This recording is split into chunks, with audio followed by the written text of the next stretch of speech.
Hi guys! Welcome to the library. For today's video, pag-uusapan natin yung aming US Tourist Visa application experience. We started our application process noong October this year.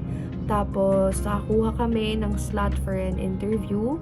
Ako, yung parents ko, noong November. So, right now, I want to share with you kung paano ba yung process, kung ano yung nangyari during the actual interview. Before we head on to the actual interview questions, I want to share with you yung 6 main steps na ginawa namin para makakuha yung tourist visa. So, first step is to accomplish the DS-160 form. Yung DS-160 form will serve as your main application for the US tourist visa. So, you can access yung website where you can fill out the application form here. I will also put it in the description box for your reference. Once you click this link, makikita nyo doon yung page nakalagay non-immigrant visa application. From there, pwede na kayong gumawa ng account. Pwede nyo rin i-upload doon yung passport picture if ever you have. And then you can now start filling out the DS-160 form. Tapos, pag nasubmit nyo na yung DS-160 form, then that's when you have to create an account in another website. Itong account na to will be for getting the payment reference number since you will have to pay for the US visa fee. Tapos, dito rin yung pag-schedule ng interview appointment. So, now that you've created your account in that portal, you will have to pay now the US visa fee. So, sa US visa fee, guys, I think nagbabago siya depende sa exchange rate. At alam ko, recently lang din sila nag-increase ng US visa fee. But in our case, the US visa fee per person was 10,570 pesos. Yun na yung peso equivalent. Yung mga available na payment channels for the US visa fee, dalawa. Una yung PesoNet and then second is RCBC Bank. Yung sa PesoNet, pwede mo tong gawin online. So, meron mga affiliated banks, like Union Bank, which in my case, yun yung ginamit ko, to pay for the US visa fee. And then, pwede rin naman sa RCBC. So, you can go to their physical bank and then pay over the counter. Now, sa portal, meron ka dong makikita na payment. Tapos may lalabas na sa screen na payment reference number. That is important because that's what you have to submit when you pay online or dun sa RCBC Bank. Also guys, important pala, kasi dito sa portal na ginawa mo, yung sa step 2, pwedeng isang representative lang for the entire family. So, gumawa ako ng account ko, tapos nilagay ko na lang as family or relatives yung mom and dad ko. So, hindi na sila gumawa ng sarili nilang portal. But, in paying the US visa fee, you have to get a separate reference number per individual. Example, tatlo kami, so dapat tatlong magkakaibang payment reference number yon. Kapag nabayaran nyo na, so meron kang receipt na matatanggap, diba? Either online or through over the counter, you will have to submit that doon din sa portal na ginawa mo sa step 2. Now, you have to wait for at least 1 day for your payment to be confirmed or posted. Pero, usually hindi lang sa case ko, pero dun din sa iba, especially dun sa mga nagbabayad through online na they encounter delays sa pag-receive ng payment confirmation. Ganun din yung nangyari sa akin. More than 2 days na, wala pa rin yung payment confirmation. So, nag-error pa rin siya, kaya hindi makapag-schedule ng interview. So, what I did was to email the US Embassy. So, meron silang email, and then you have to let them know na bayad ka na, pero wala pa rin payment confirmation doon sa portal. Magre-reply naman sila agad, and they will ask you to provide the payment reference number and the proof of payment. After that, mabilis naman yung response nila. Makikita mo doon sa portal na magre-reflect na payment confirmed. Now, for the next step, so step 4 yun, no, yung payment confirmation. Step 5 is to schedule an interview appointment. So, remember doon sa mga first time na mag-apply for the US tourist visa, you have to show up to the US Embassy for the actual or for the face-to-face interview. Kasi pala, doon sa mga issuehan na ng US tourist visa before, they have a drop box option. So, they don't necessarily have to go to the US Embassy to be interviewed again. But for first-time applicants like us, you have to go to the US Embassy for the interview. Now, dun sa portal, andun yung schedule. Usually, kapag nag-try ka na book ng appointment or ng slot para sa interview, matagal yung interval. So, for example, December 1 ka, nag-try na mag-schedule ng appointment. Normally, ang mga earliest available interview dates ay next year pa, mga around March or April. Pero, kung gusto mo na mas maaga yung interview mo, huwag ka mag-alala kasi you can reschedule your interview date, I think up to 4 times.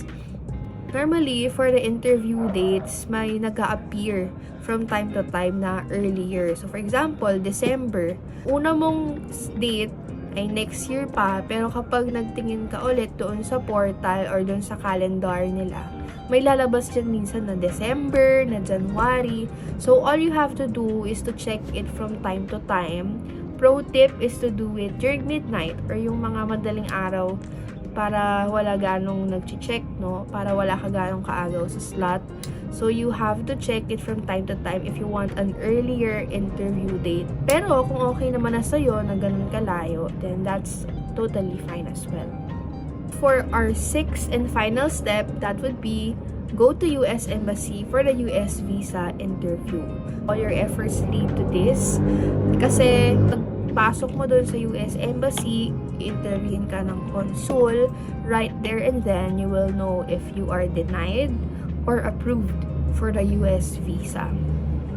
Ngayon, doon na tayo sa ating pinakahihintay na part, which is the actual interview experience. So, before we head on to the questions, I would like to share with you our profile.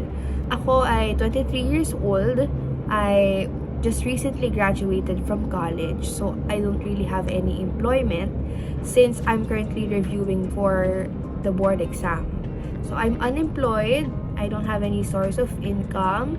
I'm an accountancy graduate and I'm currently a reviewee. Now, let's talk about our actual interview experience. So, yung date ng aming interview ay November 13, 2023. Yung time slot na kinuha namin ay 12:45 p.m. Hindi ito yung first interview date na nabook namin. Yung una, dapat March 2024 pa. So, when I checked the portal and found out na merong available interview slots for November, we grabbed the opportunity and we finalized it sa November 13, 12:45 p.m. slot. Nung pagpunta namin doon, dire-diretso lang siya. So, doon pa lang sa labas ng US Embassy, may guard na doon, tas may staff na nag-check ng mga needed requirements. So, yung hiningi lang nila sa amin ay, una, yung appointment confirmation, second was the payment confirmation, and then third, yung passport. Ngayon, for the bags, sabi na yung iba, bawal magdala ng bags. Yes, bawal magdala ng bags, but I think they're referring to big bags. Kasi sabi nung staff, pwede daw yung mga small bags, basta walang laman na electronic devices. So, bawal po sa US Embassy yung mga electronics like smartwatches, cellphones, mga digital watches also. Basta anything electronic, you cannot bring it inside the embassy. For the bags, okay lang. For the jewelry, okay lang din. Hindi naman nila pinatanggal. Kung may dala kayong payong, pwede nyo siyang iwan doon sa staff mismo sa labas. Pag na-check na nung staff doon sa labas yung inyong needed documents, they will put a sticker at the back of your passport. So, once you enter the embassy, may mga tao na nagtuturo kung saan ka dapat pupunta. So, since kami, medyo maaga kami nakapunta, doon muna kami sa waiting area and I think we waited for about 30 minutes And then, nung mga 12:30 p.m. na, pinapasok na kami doon sa actual interview place na maraming tao na rin naghihintay for their interview. Now, once you're in the interview room, you will have to do 3 steps. The first step is the preliminary interview. For the preliminary interview, okay sa kanila na sama-sama yung family. So, papapilayin ka lang nila sa isang window. Kung pamilya kayo, doon kayo pupunta para isahan na lang yung pag-process. So, sa step 1, there were just 4 questions asked. Una, tinanong kung saan sa US. Second, yung purpose of visit or travel to US. Then third, they asked for our full name. And yung fourth was our birth date. Aside from the passport, hinihingi rin nila yung passport picture doon sa step 1. Now, for the next step, ito naman yung biometrics. Dito, allowed pa din yung pila ng family.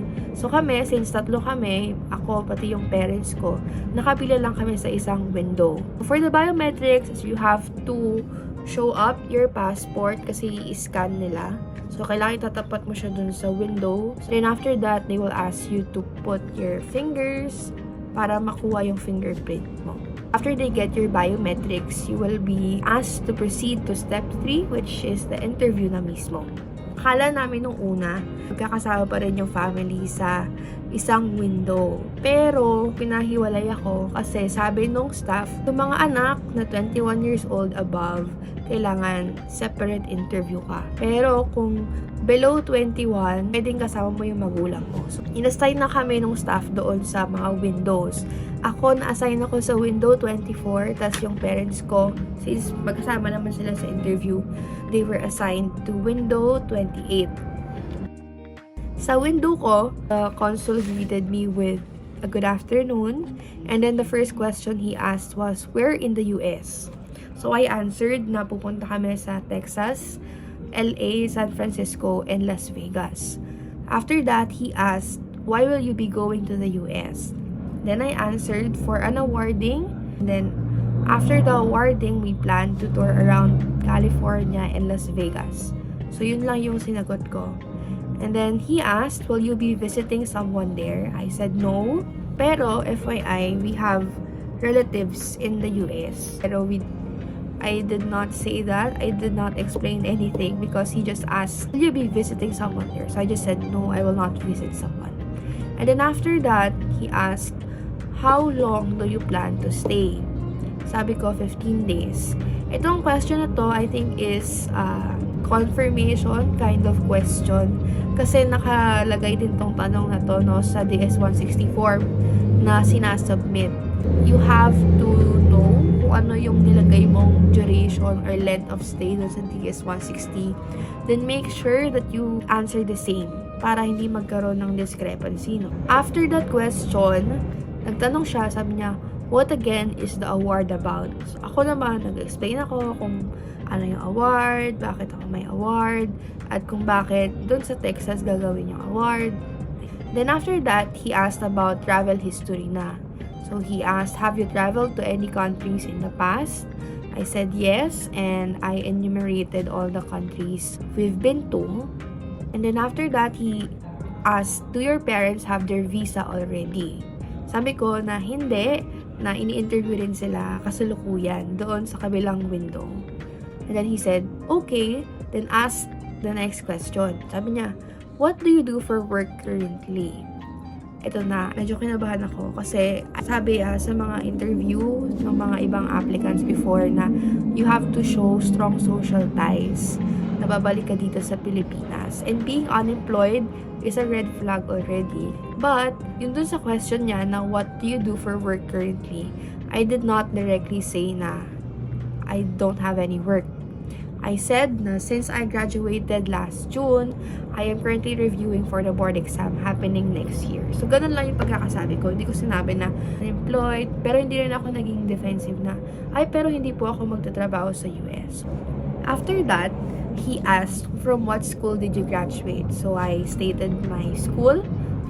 And then, he asked, in relation to that question, my degree, my course. So, I said na accountancy.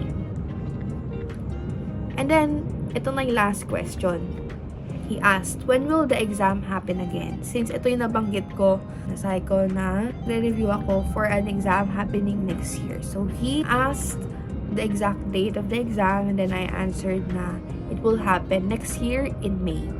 Then after that, he said, alright, your visa is approved. Please expect it to be delivered in a week. Have a nice day. And then after that, I said, thank you very much, have a nice day too. And that's the end of the interview. There were a lot of questions, but it actually went so fast. I think it was just about 3 to 4 minutes. And although maraming questions, more on follow-up lang. Yung mga main questions talaga, I think are just 3 to 4 questions.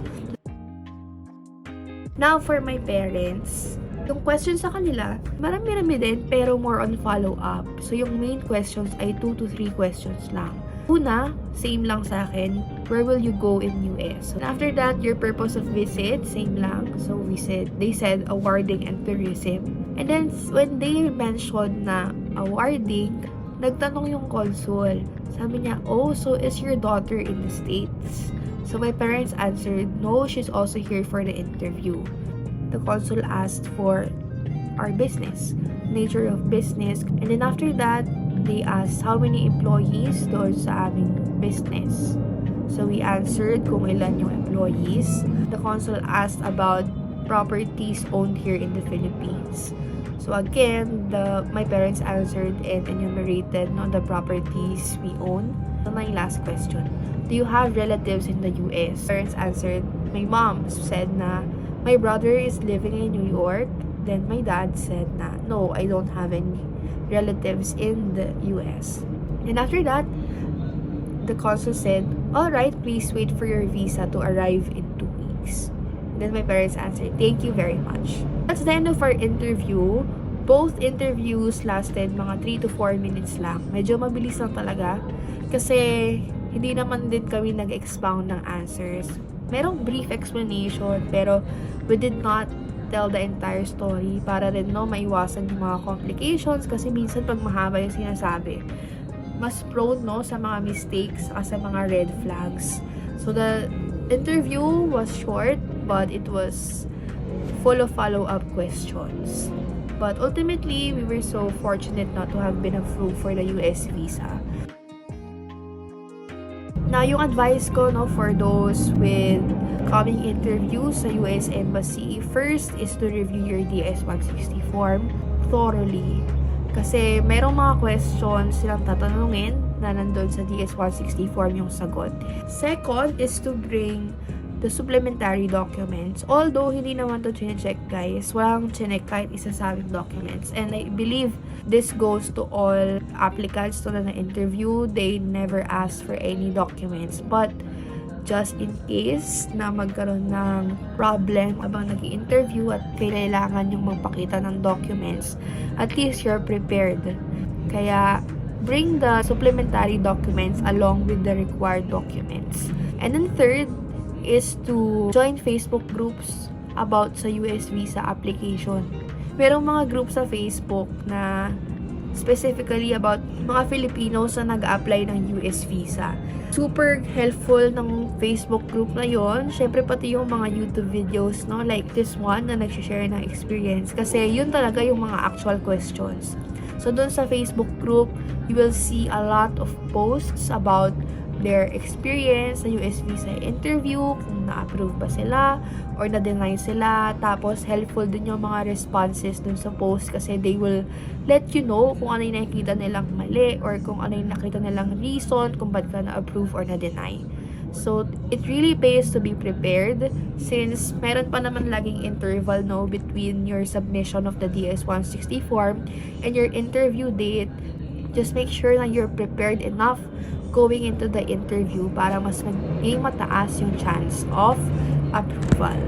So, I hope this video has helped you in preparing or at least gaining that confidence to go into the interview and ace that interview and get the tourist visa. So, good luck in your upcoming interview and I hope you get to tour and arrive in the US soon. Bye!